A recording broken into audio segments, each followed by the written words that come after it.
नमस्कार दोस्तों, साल 2024 भारत में प्रधानमंत्री चुनाव होने वाले हैं और इन चुनाव के दौरान कुछ ऐसे इंसिडेंट आपको देखने को मिल सकते हैं जो अक्सर चुनाव के दौरान ही दोहराए जाते हैं। 2014 से पहले यह घटना बहुत कम थी, लेकिन अब और भी ज़्यादा बढ़ गई है। आपके दिमाग में चल रहा होगा कि हम किस घटना की बात कर रहे हैं। तो दोस्तों, हम बात कर रहे हैं प्रोपेगेंडा और प्रधानमंत्री इलेक्शन की, जिस प्रोपेगेंडा की वजह से आम जनता डिसाइड नहीं कर पाती है कि कौन सा नेता अच्छा है और किसे वोट करना चाहिए। आज के इस वीडियो में हम उन इंसिडेंट और प्रधानमंत्री चुनाव के प्रोपेगेंडा को गहराई से जानने की कोशिश करेंगे। 2024 में पीएम मोदी के खिलाफ उन्हें 2024 के नतीजे तय करें। आने वाली 2024 में श्री नरेंद्र मोदी और बीजेपी।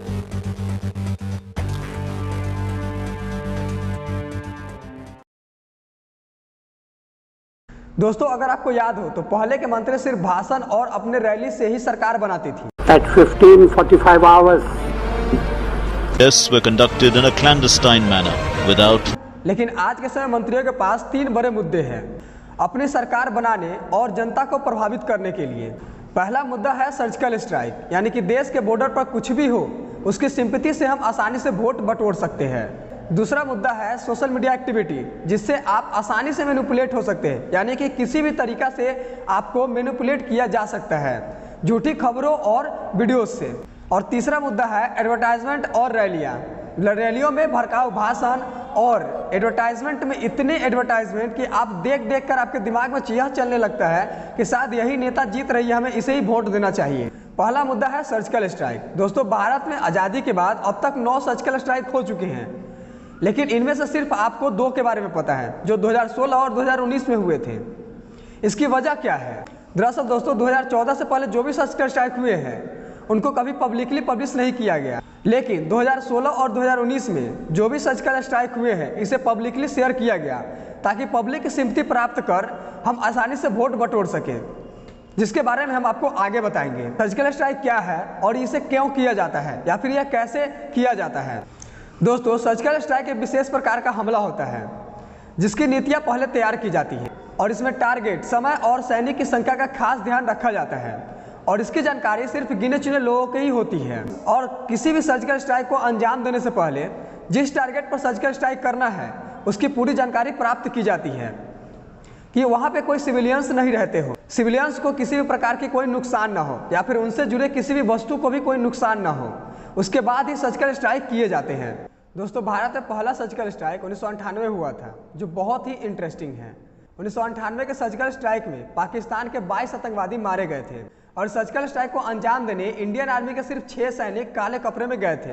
और इस घटना को अंजाम देने के बाद उन्होंने 3 पर्चे भी छोड़े थे जिसमें लिखा था बुरे काम का बुरा नतीजा, 1 आंख के बदले 10 आंख और 1 दांत के बदले पूरा जबरा। और दूसरा सर्जिकल स्ट्राइक कारगिल युद्ध के दौरान 1999 में हुए थे, जिस वक्त प्रधानमंत्री अटल बिहारी वाजपेयी थे। कारगिल युद्ध के दौरान भारतीय सेना के एक ग्रुप ने तवी नदी के पास से एलओसी को पार कर पाकिस्तान के एक चौकी को ही उड़ा दिया था। दोस्तों, ऐसे 5 और सर्जिकल स्ट्राइक हुए हैं जिसका लिस्ट वीडियो डिस्क्रिप्शन में मैंने दे दिया है, आप आसानी से जाकर के देख सकते हैं। दोस्तों, सर्जिकल स्ट्राइक कभी पॉलिटिकल मुद्दा नहीं हुआ करता था।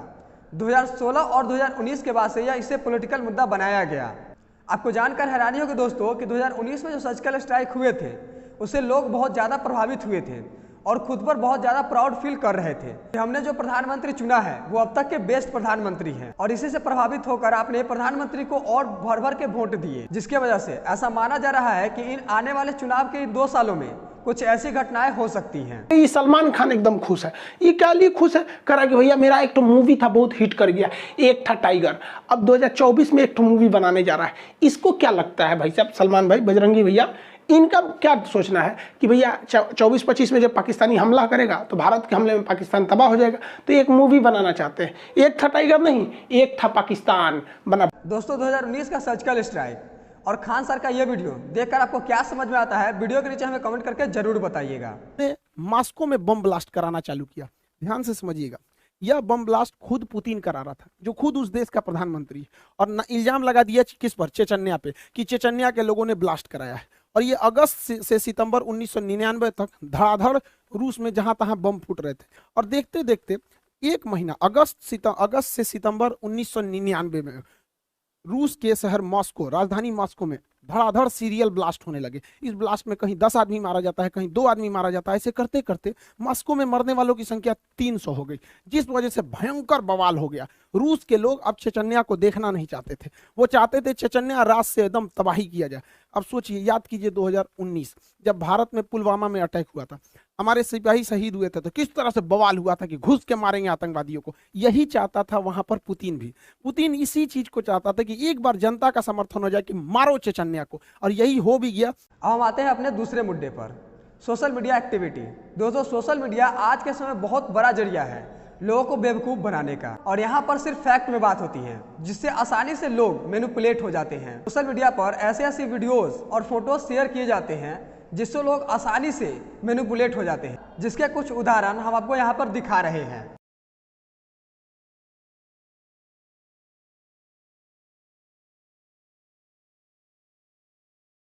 आपको जानकर हैरानी होगी दोस्तों कि आप जो फेसबुक और व्हाट्सएप ग्रुप में फेक और झूठी खबरें फैला रहे हैं वह प्रधानमंत्री द्वारा ही पब्लिकली शेयर किए गए हैं। आप सोच रहे होंगे कि आखिर मैं ऐसा क्यों बोल रहा हूँ, क्या प्रधानमंत्री को और कोई काम नहीं है जो वही फोटो एडिट फोटो और वीडियोस को ग्रुप में शेयर करेंगे। दोस्तों, ये सच है, क्योंकि प्रधानमंत्री ये खुद नहीं करते बल्कि उनके द्वारा ऑर्गेनाइज्ड IT सेल करती है।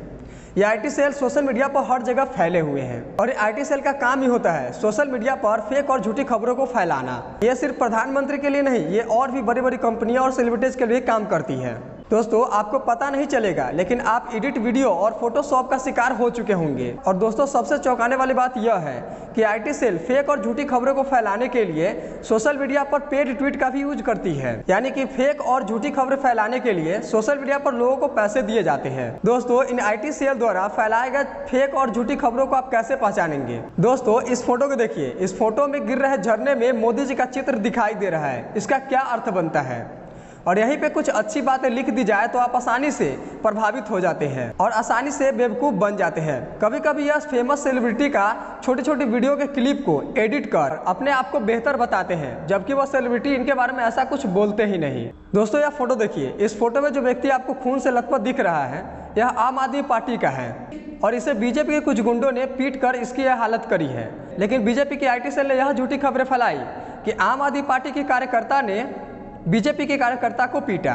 दोस्तों, इन्हें पहचानना थोड़ा मुश्किल है, लेकिन आप धीरे धीरे इसे जान जाएंगे। IT सेल के बारे में और अधिक जानने के लिए हमारे आने वाले वीडियोस को जरूर देखिए। इसके लिए हमारे चैनल को सब्सक्राइब कीजिए और बेल आइकन को भी ऑन कीजिए। आपके व्हाट्सएप और फेसबुक ग्रुप में एडिट फोटो वीडियो एंड झूठी खबरें आने शुरू हो गए होंगे, और मुस्लिम को डराने वाले पोस्ट और इतिहास को गलत बताने वाले पोस्ट, इनमें कुछ ऐसी बातें लिखी होती है जिस पर आप विश्वास कर आसानी से बेवकूफ़ बन जाते हैं और ऐसे पोस्ट आगे शेयर करने लगते हैं।